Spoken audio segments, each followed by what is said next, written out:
Welcome back on my YouTube channel. देखिए दोस्तों, आज के वीडियो में आज हम लोग सुकन्या समृद्धि और पीपीएफ खाते के बारे में जानेंगे कि यह क्या है और यह इसमें जो रिटर्न है यह किस तरह के मिलते हैं। देखिए दोस्तों, जो सुकन्या समृद्धि, सबसे पहले हम सुकन्या समृद्धि के बारे में चर्चा करते हैं।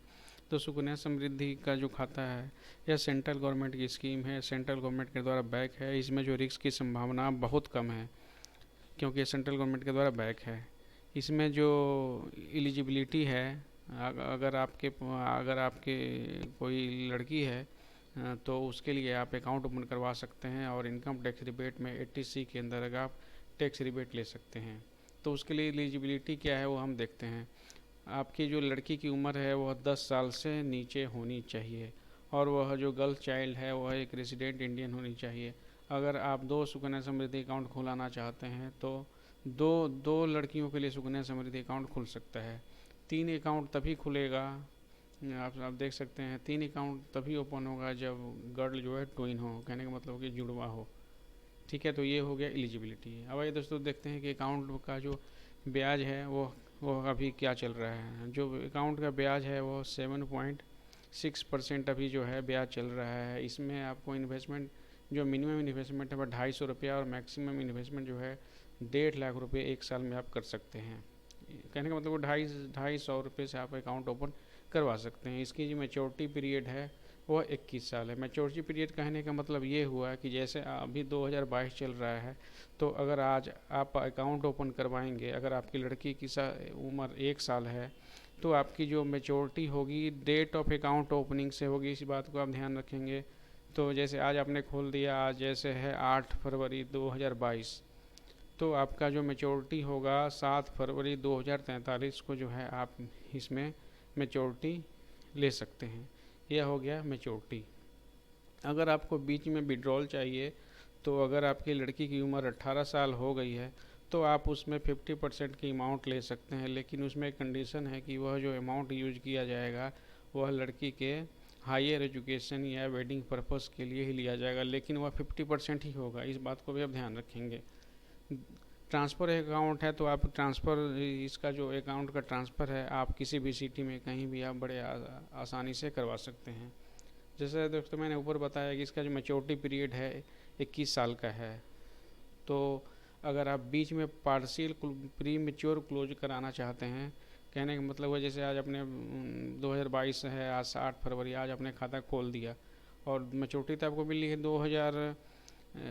2043 में, लेकिन आपको बीच में अगर आपको मैच्योरिटी लेनी है तो उसके लिए भी 3 कंडीशन है कि आपकी लड़की की, आपको उसमें जो है शादी का पर्पस दिखाना पड़ेगा। उसका जो अगर शादी करना है तो 18 साल के बाद, अगर लड़की की उम्र 18 साल से ऊपर हो गई है तो मैरिज ऑफ गर्ल चाइल्ड के लिए आप प्री मेच्योर क्लोज करा के खाता का पैसा जो है विड्रॉ करा सकते हैं।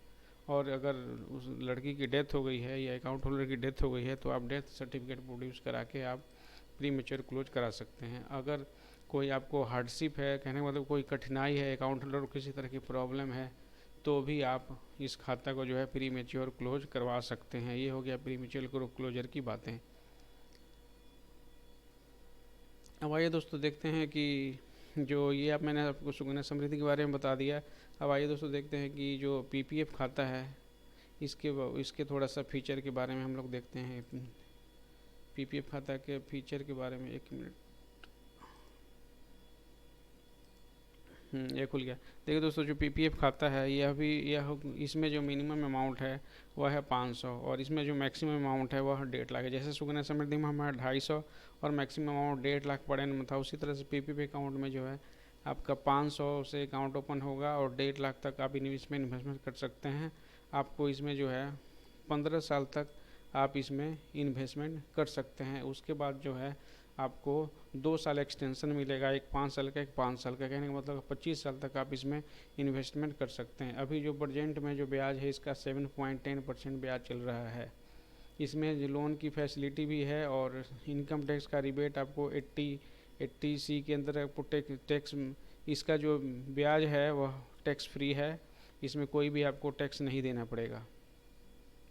इसमें जो है नॉमिनेशन जो है एक या दो, 1 या मोर पर्सन, कहने का मतलब वो 1 या 2 पर्सन से ज़्यादा का आप इसमें नॉमिनेशन करवा सकते हैं।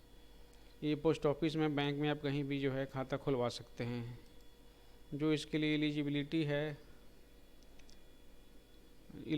है कि जो आप अगर किसी, एक तो आप इंडिविजुअल है, अगर आपकी उम्र 18 साल से ऊपर तो आप खुद खुलवा सकते हैं। अगर अपने माइनर के नाम पे खुलवाना है तो आप माइनर के नाम पे भी खाता को ओपन करवा सकते हैं। ये हो गया पीपीएफ खाता। अब आइए देखते हैं कि मेचोरिटी जो इस पे मिलेगी वह कैसे काम करता है। सबसे पहले हम लोग देखते हैं कि सुकन्या समृद्धि में जो मेचोरिटी अमाउंट है वह आपको कैसे मिलेगी। जैसा कि मैंने आपको बताया कि इसमें जो 21 साल तक आपको निवेशित रहना पड़ेगा। तो आप देख सकते हैं कि जैसे मैंने 1 लाख रुपया डाला, ये मैंने चार्ट बनाया हुआ, 1 लाख रुपया आपको लगातार डालना है। तो मान लीजिए कि आपका 14 साल में आपको 14 लाख रुपया आपने इन्वेस्ट कर दिया, तो आपको रिटर्न कितना मिलेगा। जैसे सपोज कीजिए कि मैंने 7.6% का ब्याज, मैंने ये अभी जो प्रोजेक्ट ब्याज है वो 7.6 चल रहा है, तो 7.6% का ब्याज चल रहा है। इस पर जो ब्याज कैलकुलेट होगा वह ईयरली कैलकुलेट होता है। कहने का मतलब वो 1 लाख रुपया है तो आपको 7600 जो ब्याज है वह आपका एक्यूमुलेट होगा। उसके बाद मैंने जो इसमें फार्मूला लगाया है, जैसे आपका ये 1 लाख रुपया है, यह जो है अगर आज आपने जमा करा दिया तो यह तो 14 साल तक यह जमा रहेगा। पहले मैं 14 साल का कैलकुलेशन करता हूँ, उसके बाद मैं 21 साल का आपको कैलकुलेशन दिखाता हूँ कैसे होगा। जैसे मान लीजिए कि 1 लाख है, ठीक है, तो यह आपका 14 साल यह आपका पैसा रहेगा। तो उस पर जो है मैंने कंपाउंड इंटरेस्ट का जो फार्मूला लगाया, जैसे हम लोग चक्रवृद्धि ब्याज पढ़ते थे बचपन में, उसमें जो फार्मूला था P इंटू 1+R/100, और उसके ऊपर जो पावर होती थी। तो इसमें जो प्रिंसिपल हो गया आपका ₹1,00,000 हो गया, और 1 प्लस जो आपका ब्याज है ये 7.6% डिवाइडेड बाई 100, इसको आप अगर करें कैलकुलेट तो 1.076 ये आएगा। उसके बाद मैंने जो पावर लगा दिया इस पर, जो आपका पैसा जो है 14 साल तक रहेगा, तो यह 14 साल का ये कंपाउंडिंग जो होगा वह ब्याज आपका कैलकुलेट करके यह आपका जो अमाउंट ये निकालेगा, ये 2,59,985 रुपये। तो उसी तरह से मैंने ये चार्ट टोटल बना दिया है। 14 साल में आपका 14 लाख रुपया इन्वेस्ट होगा, और आपको जो है यहाँ पे मैच्योरिटी अमाउंट जो आपकी मिलेगी वह 24,24,546 रुपये। इस बात को आप ध्यान रखेंगे, यह पैसा आपका 14 साल तक आपका ये इन्वेस्ट हो गया। 14 साल के बाद आपने इसमें 1 रुपया भी इन्वेस्ट नहीं करना है। उसके बाद आपका जो अगले 7 साल का जो पैसा है यह आपका इस पर ब्याज एक्यूमुलेट होते जाएगा। ठीक है दोस्तों, तो ब्याज एक्यूमुलेट होते जाएगा। तो फिर मैंने यहाँ नीचे फार्मूला लगाया है, तो आपका ये टोटल जो मैच्योरिटी अमाउंट ये आ रहा है लगभग ये 39,08,599 रुपये आ रहा है। तो 21 साल में आप देख सकते हैं कि अगर 1 लाख रुपया आप जमा करेंगे तो आपका जो है 21 साल में यह 14 लाख रुपया जो है यह 39 लाख बनेगा। और इस पे अगर हम रिटर्न की बात करें, परसेंटेज ऑफ रिटर्न, जैसे मान लीजिए कि आपका जो एक लाख रुपया आज आपने इन्वेस्ट किया, तो यह आपका तो 14 साल तक ये रहा ना। तो 14 साल तक जो अगर हम परसेंटेज में अगर इसको कैलकुलेट करेंगे तो आपका 1 लाख रुपया पे जो रिटर्न आई है 159% आई है। उसी तरह से ये जैसे जैसे हम बढ़ते जा रहे हैं तो यह जो है रेट ऑफ ये एनुअलाइज रेट आपको बताते जा रहा है कि आपको एनुअलाइज रेट कितना मिलेगा। ये हो गया देखिए दोस्तों सुकन्या समृद्धि का कैलकुलेशन। उसी तरह से आप अगर 1.5 लाख इन्वेस्टमेंट करना चाहते हैं तो उसी तरह से आप इस टेबल को एक्सेल शीट में बना के आप बड़ी आसानी से अपना कैलकुलेशन निकाल सकते हैं। तो मैंने 1 लाख का बता दिया आपको कि 39,08,599 रुपये आपको मिलेगा। अब आइए दोस्तों देखते हैं कि जैसे मैंने पीपीएफ आपको बताया उसी तरह से पीपीएफ का देखते हैं कि पीपीएफ में आपको किस तरह का रिटर्न मिलेगा। अगर आप पीपीएफ खाता में 1 लाख रुपया डालते हैं तो उसी तरह से सेम फार्मूला, पावर कंपाउंडिंग वाला फार्मूला लगेगा, और आपको जो है मैच्योरिटी अमाउंट आपकी जो 15 साल में आएगी ये 27,12,139 रुपये। आप इसको अपने आप भी कर सकते हैं फार्मूला। यहाँ मैंने पावर का फार्मूला लगा दिया। जैसे हम चक्रवृद्धि ब्याज करते हैं 1+R/100, और उसके ऊपर जो टाइम होता है टी होता है, तो वही टाइम जैसे यहाँ पे हो गया 14 साल, आप टी को 14 साल यूज करेंगे और आर में आपका आ जाएगा ब्याज आ जाएगा। यहाँ आपका जो टाइम होगा 14 साल, यहाँ टी टाइम होगा 13 साल। इस तरह से आप कैलकुलेट करेंगे तो आपको ये मेच्योरिटी अमाउंट आते जाएगी और मेच्योरिटी अमाउंट 27,12,139 रुपये मिलेंगे। कहने का मतलब ये हुआ कि 15 लाख रुपया आप डालेंगे 1-1 लाख करके, तो आपका जो है 27,12,139 रुपये बनेगा। एक चीज़ और ध्यान रखने वाली बात है, अगर मान लीजिए कि आप सिर्फ लाख रुपये डाल देते हैं, तो लाख रुपये डाल के आप छोड़ देते हैं 15 साल तक, तो आपका यह है जो लाख रुपया है वह आपका बन जाएगा, ये आपका बन जाएगा मेच्योरिटी अमाउंट आपका 2,79,796 रुपये आपका जो है ये मेच्योरिटी अमाउंट ये आपका बनेगा। तो इस तरह से आप देख सकते हैं उसी कि पीपीएफ पे आपको जो है इस तरह से आपको रिटर्न मिलेगा। उसी तरह से अगर हम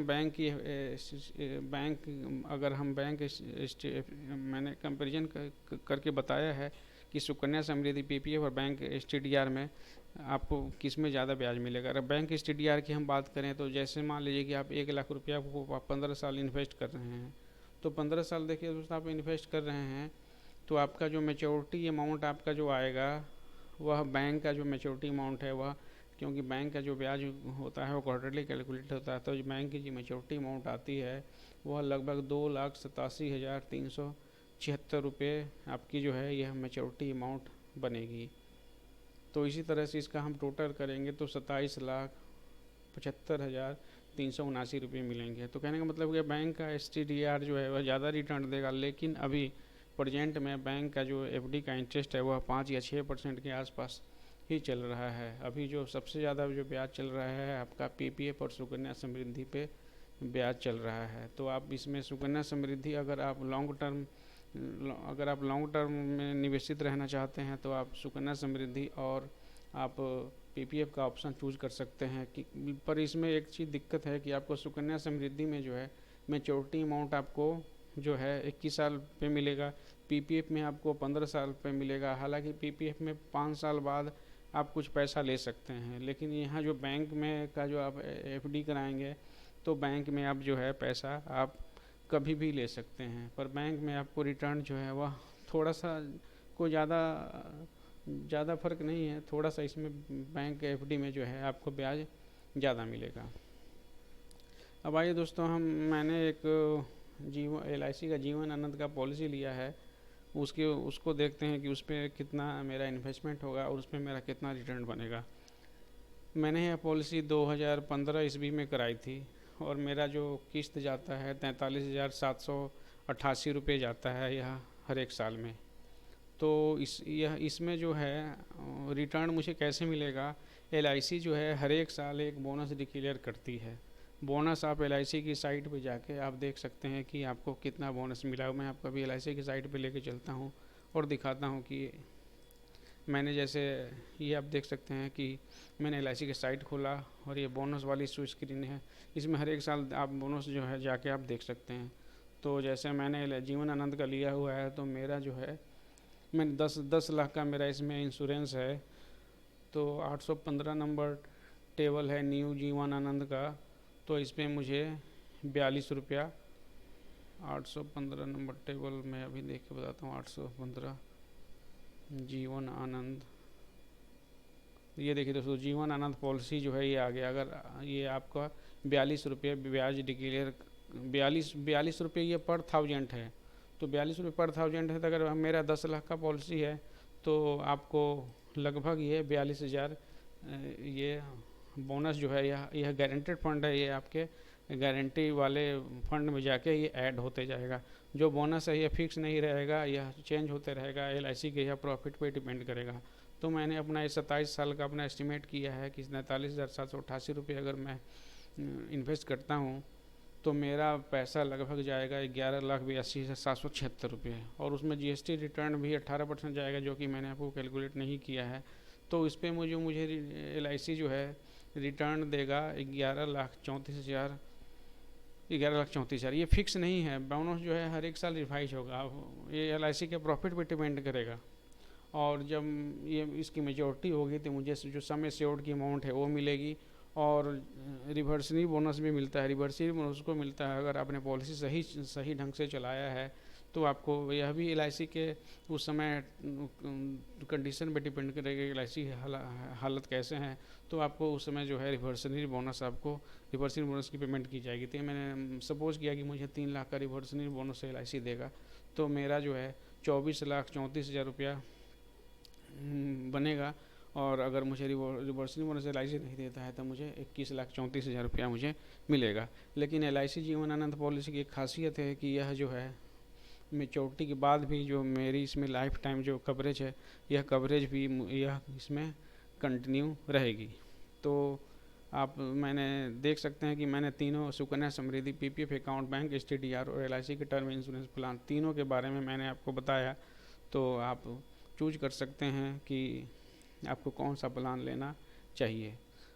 नीचे मैंने एक टर्म इंश्योरेंस का प्लान के बारे में भी डिस्कस किया है। जैसे कि हम 1 करोड़ का कोई अगर टर्म इंश्योरेंस कराते हैं, सपोज कीजिए कि मेरी किस्त है 30,000 जाती है सालाना, तो मेरा इन्वेस्टमेंट अमाउंट लगभग जाएगा 10.5 लाख रुपया। पर आपको पता है कि टर्म इंश्योरेंस प्लान के बारे में एक चीज़ पता है कि आपको इसमें रिटर्न कुछ भी नहीं मिल रहा। इसमें जो है आपको 1 करोड़ रुपया जो है आपको, अगर आपकी डेथ हो जाती है, कोई मिसहैपनिंग हो जाती है, तो आपको 1 लाख रुपया मिलेगा। यह जो कवरेज है, इसमें जो है 1 लाख का कवरेज मिलेगा, रिटर्न आपको जो है कुछ भी नहीं मिलेगा। तो आप अब खुद ही आप एस्टिमेट लगा सकते हैं कि आपको जो है एक पीपीएफ प्लस टर्म इंश्योरेंस के साथ जाना बेहतर लगता है, या आपको एलआईसी के जो एलआईसी का जो इंश्योरेंस पॉलिसी है उसके साथ जाना आप पसंद करेंगे। आप मुझे कमेंट सेक्शन में ज़रूर बताएंगे कि इसमें जो है सो कौन सा स्कीम बढ़िया है। मैंने आपको बैंक का भी, आपको एसटीडीआर का भी बता दिया कि अगर आपका जो 1 लाख रुपया है, अगर आप 15 साल के लिए इन्वेस्टमेंट करते हैं, तो जैसे ये मैंने टेबल बनाया है। 1 लाख रुपया जो है, अगर 1 लाख सपोज कि आपने 1 लाख रुपया 15 साल के लिए छोड़ दिया, तो आपको अगर 7% का ब्याज मिलता है, तो आपकी जो मेच्योरिटी अमाउंट होगी 2,87,376 रुपये आपको मिलेंगे। अगर आपने 1 लाख रुपया जैसे 14 साल के लिए छोड़ दिया था, आपको 2,66,000 मिलेंगे। उसी तरह से आपने 13 साल के लिए छोड़ दिया था, आपको ये नीचे आप टेबल से आप हिसाब लगा सकते हैं। जो आपको परसेंटेज में रिटर्न आएगा वो 187% आएगा अगर आप 15 साल के तो छोड़ सकते हैं। तो कहने का मतलब कि 15 साल में आपको 187% का रिटर्न मिलेगा, 14 साल में आपको 167% का रिटर्न मिलेगा। तो यहाँ जो है आप देख सकते हैं, ये जो सारे प्लान जो मैंने आपको बताए, ये सारे ट्रेडिशनल प्लान है। यह जो है लो रिस्क है, और इसमें जो है आपको रिटर्न भी आपको लो मिलते हैं। आपको अगर आपको ज़्यादा रिटर्न कमाना है, तो एक इकोनॉमी का एक कंसेप्ट है कि अगर आप ज़्यादा रिस्क लेंगे तभी आप पैसे बढ़िया बना पाएंगे। मैं आपको मनी कंट्रोल की साइट पे दिखाता हूँ कि म्यूचुअल फंड में जो कुछ स्कीमें हैं म्यूचुअल फंड की, वो उसने किस तरह से रिटर्न आपको जनरेट कर रही हैं। आप ये देखिए, जो म्यूचुअल फंड हैं आपके, ये एलआईसी के म्यूचुअल फंड है, सभी के म्यूचुअल फंड हैं। तो यहाँ जो है म्यूचुअल फंड में जो है इनसे अच्छे खासे आप रिटर्न जनरेट आप देख सकते हैं। एक्सिस मिड कैप का फंड है, यह जो 23% का रिटर्न दे रहा है, या 20 साल में 5% का रिटर्न दे रहा है। और ये इन्वेस्को फंड है जो यह भी, इसके भी रिटर्न अच्छे हैं। और ये आप देखते हैं एलआईसी का भी फंड है, एक साल का 16% का रिटर्न है। कहाँ आपको एफडी में 6% 7% का ब्याज मिलता है। तो इस तरह से आप देख सकते हैं कि म्यूचुअल फंड एक काफ़ी अच्छी स्कीम है। म्यूचुअल फंड शेयर मार्केट में आप ज़्यादा रिटर्न कमा सकते हैं, लेकिन यह जो है हाई रिस्क इन्वेस्टमेंट है। इसमें जो है रिस्क की संभावना ज़्यादा है, पर इसमें आपको स्मार्टली इन्वेस्ट करना पड़ेगा, तभी आप जो है अच्छा खासा एक रिटर्न जनरेट कर पाएंगे। आशा करता हूँ दोस्तों वीडियो आपको पसंद आया होगा। अगर आपको वीडियो से संबंधित कोई भी कन्फ्यूजन होता है, आप मुझे कमेंट सेक्शन में ज़रूर बताएंगे। आशा करता हूँ वीडियो आपको अच्छा लगा हो। वीडियो देखने के लिए धन्यवाद।